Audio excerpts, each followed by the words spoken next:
Welcome to MNA Power and Practice, the podcast for all things MNA. This podcast is a tool for education, information, and making your collective voice heard as members of the Minnesota Nurses Association.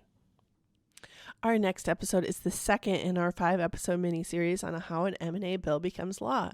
We have with us today MNA Governmental Affairs Commissioner Rachel Hanneman to tell us about what happens when a bill goes to the House and Senate committees. Hi, my name is Rachel Hanneman. I'm an RN at Fairview Southdale and an MNA member for about 3 years now, also part of the Governmental Affairs Commission. And now that our bill has lead authors, it's written in statutory language and is introduced into the House and Senate, and it is headed to the House and Senate committees. The House and Senate leadership determine what committees will exist each legislative session to ensure major issues are covered by the committees. Once a bill is introduced, the bill starts in the committee that best fits the issue area the bill covers. Then a bill will begin to work its way through the appropriate House and Senate committees that also cover the issues in the bills. Not all bills need to go through every committee.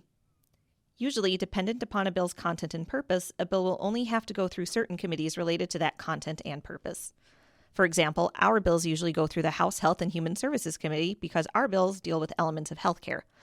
This allows committee members to work through the purpose of the bill and language to ensure that it creates positive change. Committees are made up of legislators with expertise and experience in the subject matter relevant to that committee. Each committee has representatives from each political party, with the majority party having the majority of members who will vet a bill and hear from stakeholders and members of the public. M&A legislation often goes through the labor committees as they cover workers and union issues. They may need to go through judiciary if there are fines and penalties, taxes if there are taxes included, and state and local government if there are changes to government structure.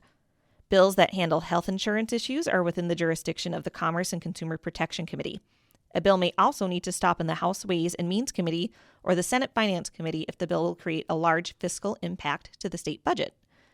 There are also committees that focus on agriculture, broadband and rural development, capital investment, elections, education, energy and the environment, housing, jobs and economic development, and transportation. When a bill is in a committee, it can now be changed in different ways through amendments that delete, change, or add new language to the bill. Advocates for a bill may see both positive and negative changes to their bill, and these changes can drastically impact the way the legislation functions if passed. Committees will also have hearings on bills where those in favor or opposed to a bill may come and testify.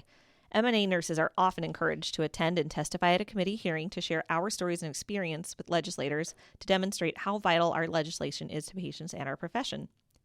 Once a bill is heard and passed by all necessary committees, it's referred to the House or Senate floor. Stay tuned for our next episode where we'll learn what happens when our bill arrives on the floor of the House or Senate. Thanks for listening to MNA Power and Practice. Be sure to subscribe to the podcast through your favorite streaming service so you don't miss a single episode. Want to get in touch? Email power.practice@mnnurses.org for more information.